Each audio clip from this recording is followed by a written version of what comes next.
Hello दोस्तों, कैसे हैं आप सब लोग। उम्मीद करता हूं कि आप सब लोग अच्छे होंगे।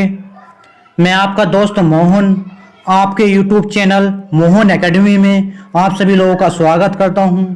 तो दोस्तों, आज से हम सीडीपी के प्रैक्टिस सेट को शुरू करने जा रहे हैं, जो सी टेट के ऑनलाइन एग्ज़ाम की दृष्टि से सभी क्वेश्चन महत्वपूर्ण हैं। तो दोस्तों, वीडियो में बने रहें लास्ट तक। तो वीडियो को शुरू करते हैं दोस्तों।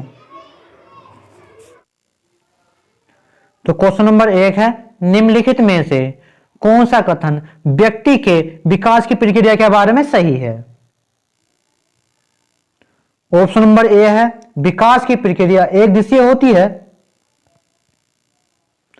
बी है, यह केवल व्यक्ति की आनुवंशिकता से प्रभावित होती है। सी है, विकास की प्रक्रिया में सांस्कृतिक विविधताएं होती हैं। डी है, विकास केवल वातावरणीय कारकों द्वारा निर्धारित होता है।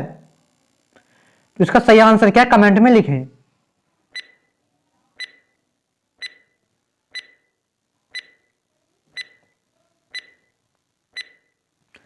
तो इसका सही आंसर है ऑप्शन नंबर सी। अभी किस तरह सही है इसको देखें आप।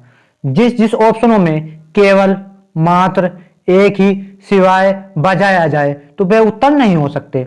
आप देखिए ऑप्शन नंबर बी को, इसमें केवल है, ये उत्तर नहीं हो सकता। और वैसे भी आप पढ़ के देख लीजिए इसको, इस ऑप्शन को, यह केवल व्यक्ति की आनुवंशिकता से प्रभावित होता है, वैसे ही दिखाई दे रहा है कि आपको गलत है ये। अब देखिए ऑप्शन नंबर डी को देखिए, विकास केवल, इसमें भी केवल आ गया। अब वैसे भी आप पढ़ के देख लीजिए आप, विकास केवल वातावरणीय कारकों द्वारा निर्धारित होता है, वैसे भी लग रहा है कि ये आंसर नहीं हो सकता। अब एक को देखिए, ए है, विकास की प्रक्रिया एक दिशीय होती है। दोस्तों, विकास की प्रक्रिया एक दिशीय ना होकर के विकास की प्रक्रिया बहुभुजीय होती है, इसलिए ऑप्शन नंबर ए भी नहीं हो सकता। ऑप्शन नंबर सी इसका करेक्ट आंसर है। वैसे ही बाइगोस की थ्योरी यह बताती है कि बच्चा एक संस्कृति से दूसरी संस्कृति में भी सीखता है, इसलिए ऑप्शन नंबर सी जो है करेक्ट आंसर है इसका। तो क्वेश्चन नंबर 2 है, प्रारंभिक बाल्यावस्था किस अवधि की ओर संकेत करती है। तो प्रारंभिक बाल्यावस्था किस अवधि की ओर संकेत करती है। ऑप्शन नंबर ए 3 से 8 वर्ष तक। ऑप्शन नंबर बी 6 से 12 वर्ष तक। ऑप्शन नंबर सी जन्म से 5 वर्ष तक। ऑप्शन नंबर डी जन्म से 8 वर्ष तक।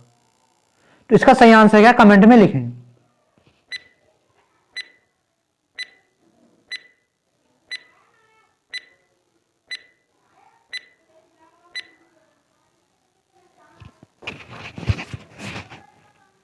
इसका सही आंसर है ऑप्शन नंबर ए।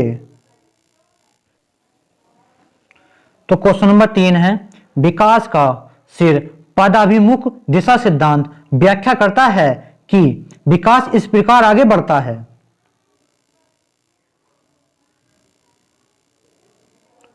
ऑप्शन नंबर ए है, सिर से पैर की ओर। ऑप्शन नंबर बी है, ग्रामीण से शहर क्षेत्र की ओर। ऑप्शन नंबर सी है, सामान्य से विशिष्ट कार्य की ओर। ऑप्शन नंबर डी है, निम्न से एकीकृत कार्यों की ओर। इसका सही आंसर क्या, कमेंट में लिखें।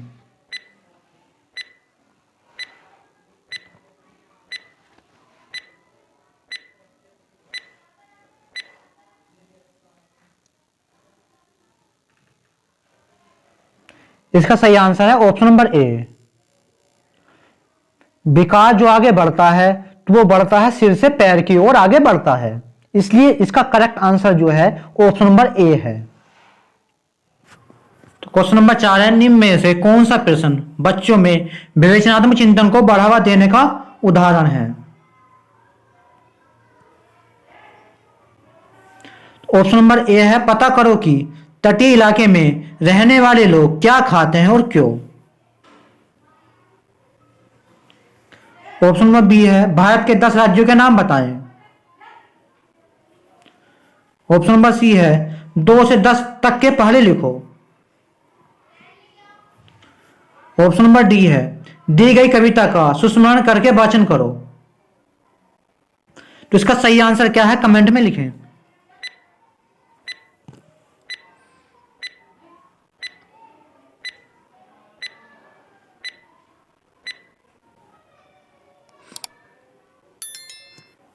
तो इसका सही आंसर है ऑप्शन नंबर ए। वो किस तरह से? जब बच्चा तटीय इलाके में रहने वाले लोग क्या खाते हैं, क्या सोचते हैं, मतलब बच्चे को सोचना समझना होगा या जानना होगा। बहुत सारे मन में उसके प्रश्न आएंगे, जिज्ञासा पैदा होगी, जिससे विवेचनात्मक चिंतन को बढ़ावा मिलेगा। बी देखें, भारत के 10 राज्यों के नाम। तो दोस्तों, जो बच्चे ने भारत के 10 राज्यों के नाम याद कर रखे हैं वही तो बताएगा, इसमें विवेचनात्मक चिंतन नहीं होगा। आप सी को देखिए, 2 से 10 तक के पहाड़े लिखो। दो बच्चे ने 2 से 10 तक के पहाड़े जो याद कर रखे हैं वही तो सुनाएगा, इसमें भी विवेचनात्मक चिंतन नहीं होगा। अब डी को देखिए, दी गई कविता का सुस्मरण करके वाचन करो। तो पहले बच्चों को कविता याद करनी है, फिर उसको सुनाना है, तो इसमें भी विवेचनात्मक चिंतन नहीं होगा, इसलिए ऑप्शन नंबर ए जो है सही आंसर है। तो क्वेश्चन नंबर 5 है, विकास का चरणीय सिद्धांत निम्नलिखित नियमों में से किस पर स्पष्ट रूप से जोर देता है? तो ऑप्शन नंबर ए है विकास की निरंतरता पर। ऑप्शन नंबर बी है विकास की अनिरंतरता पर। ऑप्शन नंबर सी है विकास को प्रभावित करने वाले सांस्कृतिक कारकों पर। ऑप्शन नंबर डी है विकास प्रक्रिया संबंधित वातावरणीय कारकों पर। तो इसका सही आंसर क्या है, कमेंट में लिखें।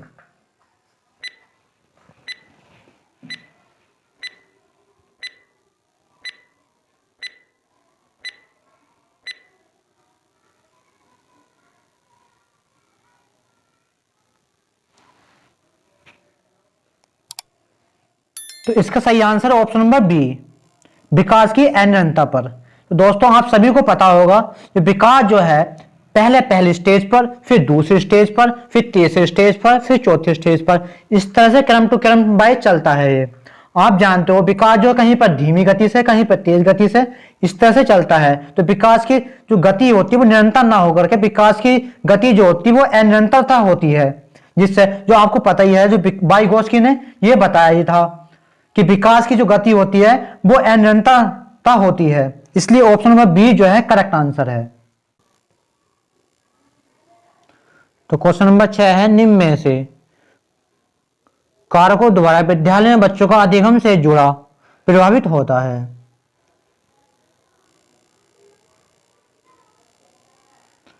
तो पहला है पारिवारिक समाजीकरण, दूसरा है समकक्षीय संबंधों, तीसरा है सांस्कृतिक मूल्य,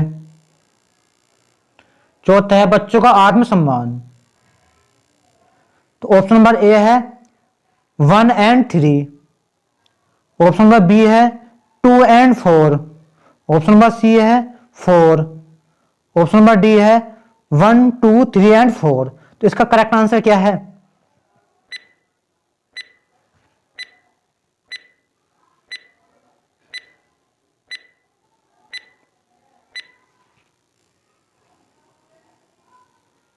तो इसका करेक्ट आंसर है डी, 1, 2, 3 और 4, मतलब कि ये चारों ही सही हैं। पारिवारिक समाजीकरण, समकक्षीय संबंधों, सांस्कृतिक मूल्य, बच्चों का आत्मसम्मान, ये चारों ही सही हैं। तो क्वेश्चन नंबर 7 है, मानव विकास को क्षेत्र में विभाजित किया जाता है जो है? ऑप्शन नंबर ए शारीरिक, आध्यात्मिक, संज्ञानात्मक और सामाजिक। ऑप्शन नंबर बी है शारीरिक, संज्ञानात्मक, संवेगात्मक और सामाजिक। ऑप्शन नंबर सी है संवेगात्मक, संज्ञानात्मक, अध्यात्मक और सामाजिकान मनोवैज्ञानिक। ऑप्शन नंबर डी है मनोवैज्ञानिक, संज्ञानात्मक, संवेगात्मक और शारीरिक। इसका करेक्ट आंसर क्या है, कमेंट में लिखें।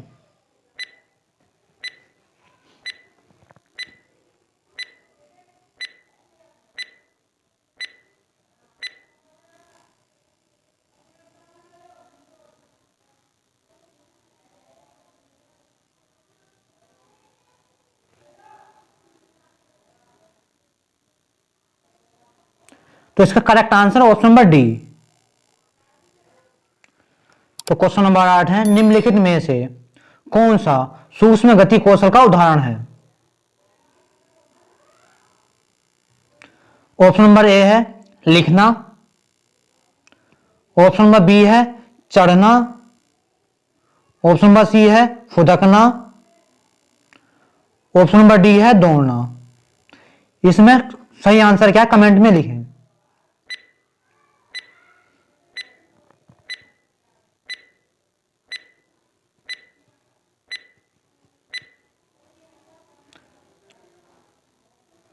इसका करेक्ट आंसर है ऑप्शन नंबर ए लिखना। बी सी डी ये सूक्ष्म गति कौशल का उदाहरण नहीं है, इसलिए ऑप्शन नंबर ए जो है लिखना ये करेक्ट आंसर है। लिखना जो है सूक्ष्म गति कौशल का एक उदाहरण है। तो क्वेश्चन नंबर 9 है निम्नलिखित में से कौन सा अभिलक्षण कोलबर्ग के नैतिक विकास मॉडल में सम्मिलित है।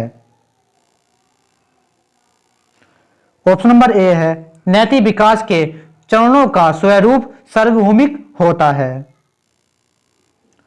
ऑप्शन नंबर बी है नैतिक चिंतन के विकास में निरंतरता होती है।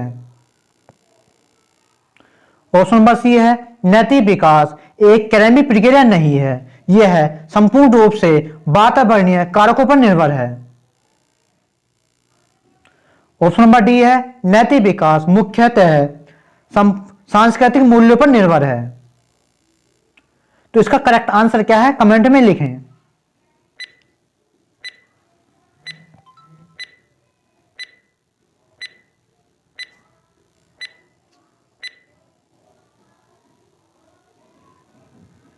तो इसका करेक्ट आंसर है ऑप्शन नंबर ए नैतिक विकास के चरणों का स्वरूप सार्वभौमिक होता है। आप ऑप्शन नंबर सी को देखें, आप नैतिक विकास एक क्रमिक प्रक्रिया नहीं है, यह संपूर्ण रूप से वातावरणीय कारकों पर निर्भर करता है। मैंने आपको बताया था किसी एक पर निर्भर करना वो नेगेटिव पॉइंट होगा। ये कह रखा ना यह संपूर्ण रूप से वातावरणीय कारकों पर निर्भर करता है, इसलिए ऑप्शन नंबर सी नहीं हो सकता।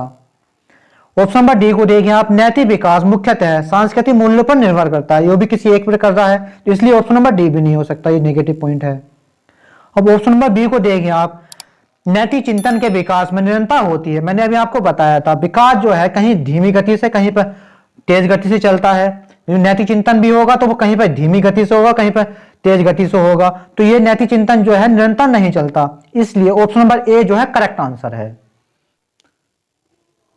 तो क्वेश्चन नंबर 10 है किशोर डैश डैश का अनुभव कर सकता है। ऑप्शन नंबर ए है बचपन में किए गए अपराधों के प्रति डर के भाव। ऑप्शन नंबर बी है आत्मसिद्धि के भाव। ऑप्शन नंबर सी है जीवन के बारे में परितृप्ति। ऑप्शन नंबर डी है दूसरी चिंतन और स्वयं में सरोकार। तो इसका करेक्ट आंसर क्या है कमेंट में लिखें।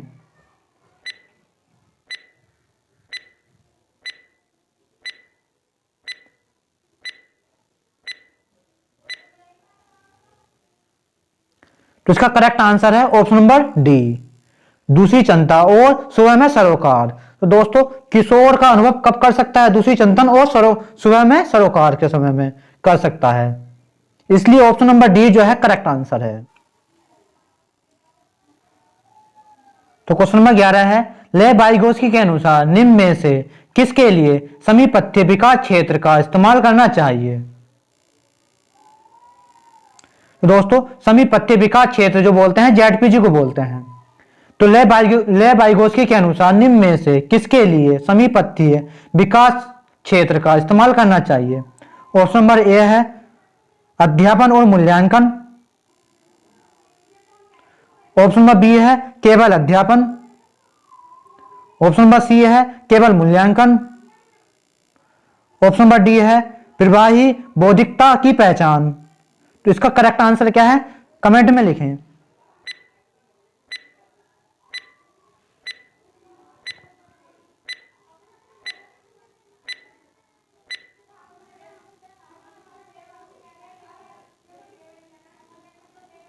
तो इसका करेक्ट आंसर है ऑप्शन नंबर ए अध्यापन और मूल्यांकन।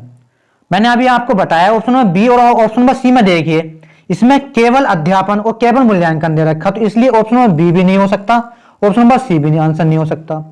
अब देखिए डी को, प्रभावी बौद्धिकता की पहचान ये लेव वाइगोत्स्की ने बताया नहीं, इसलिए ऑप्शन नंबर डी भी नहीं हो सकता। तो इसलिए ऑप्शन नंबर ए जो है करेक्ट आंसर है। तो क्वेश्चन नंबर 12 है, अवधारणाओं का विकास मुख्य रूप से डैश डैश का हिस्सा है। ऑप्शन नंबर ए बौद्धिक विकास, ऑप्शन नंबर बी शारीरिक विकास, ऑप्शन नंबर सी है सामाजिक विकास, ऑप्शन नंबर डी है संवेगात्मक विकास। इसका करेक्ट आंसर क्या है?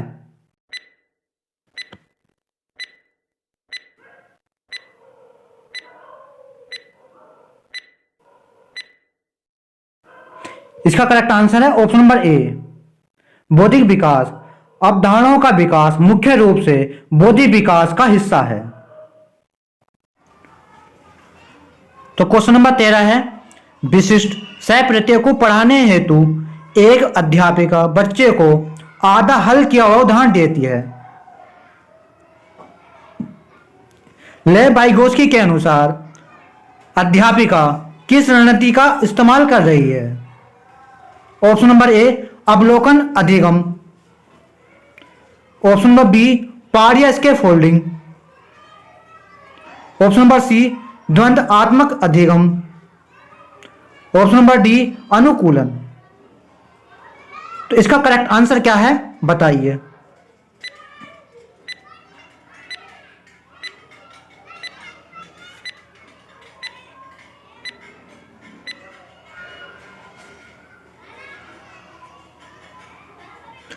तो इसका करेक्ट आंसर है ऑप्शन नंबर बी पार्या स्कैफोल्डिंग। तो दोस्तों स्कैफोल्डिंग का पार्ट क्या होता है उसके बारे में समझिए आप। तो बस बच्चों को वयस्कों द्वारा शुरुआत में दी गई मदद, तो बच्चों को वयस्कों द्वारा शुरुआत में दी गई मदद स्कैफोल्डिंग कहलाती है। तो दोस्तों यह मदद अस्थायी होती है, जो वयस्कों द्वारा बच्चों को शुरुआत में मदद दी जा रही है यह मदद अस्थायी होती है। जैसे बच्चा साइकिल चलाते समय वयस्क साइकिल पीछे से पकड़ता है। बच्चा जब साइकिल चलाता है तो वयस्क एक आदमी साइकिल को पीछे से पकड़ता है, वह तब तक पकड़ता है जब तक बच्चा चलाना ना सीख ले। तो दोस्तों इस सवाल में यही कह रहा है कि अध्यापिका बच्चे को आधा हल किया हुआ उदाहरण देती है। तो पहले जो बच्चे को जो है आधा हल किया हुआ उदाहरण देती है, इसलिए ये पार्या स्कैफोल्डिंग में आएगा वाइगोत्स्की के अनुसार। इसलिए करेक्ट इसका आंसर जो होगा ऑप्शन नंबर बी होगा पार्या स्कैफोल्डिंग।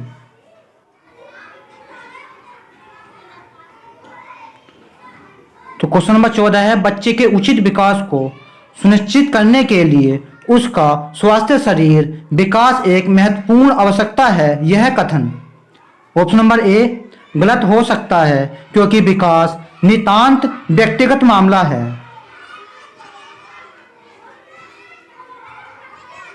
ऑप्शन नंबर बी सही है क्योंकि विकास क्रम में शारीरिक विकास सबसे पहले स्थान पर आता है, ऑप्शन नंबर सी है सही है क्योंकि शारीरिक विकास विकास के अन्य पक्षों के साथ अंतः संबंधित है, ऑप्शन नंबर डी है गलत है क्योंकि शारीरिक विकास विकास के अन्य पक्षों को किसी भी प्रकार से प्रभावित नहीं करता है। तो इसका करेक्ट आंसर क्या होगा कमेंट में बताएं।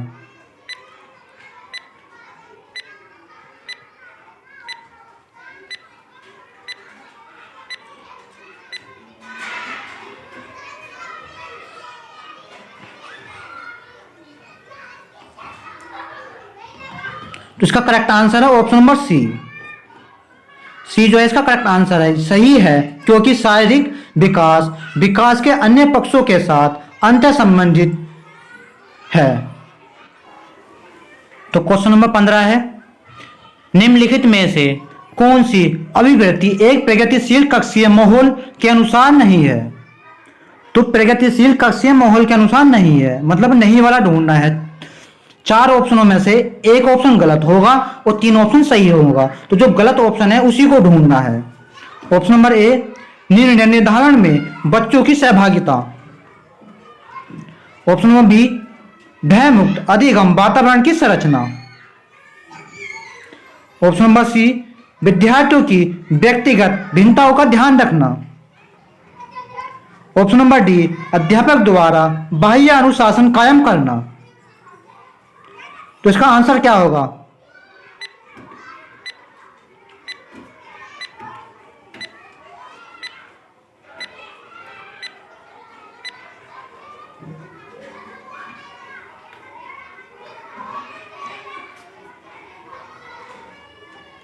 तो इसका करेक्ट आंसर होगा ऑप्शन नंबर डी, अध्यापक द्वारा बाह्य अनुशासन कायम करना।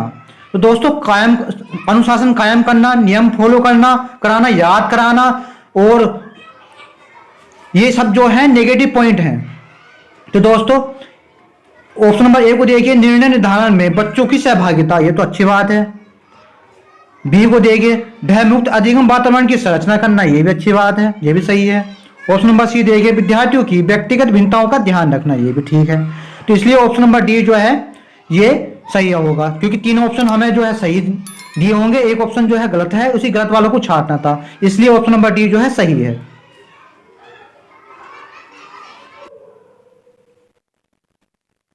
दोस्तों, वीडियो आपको कैसी लगी है कमेंट करके बताएं।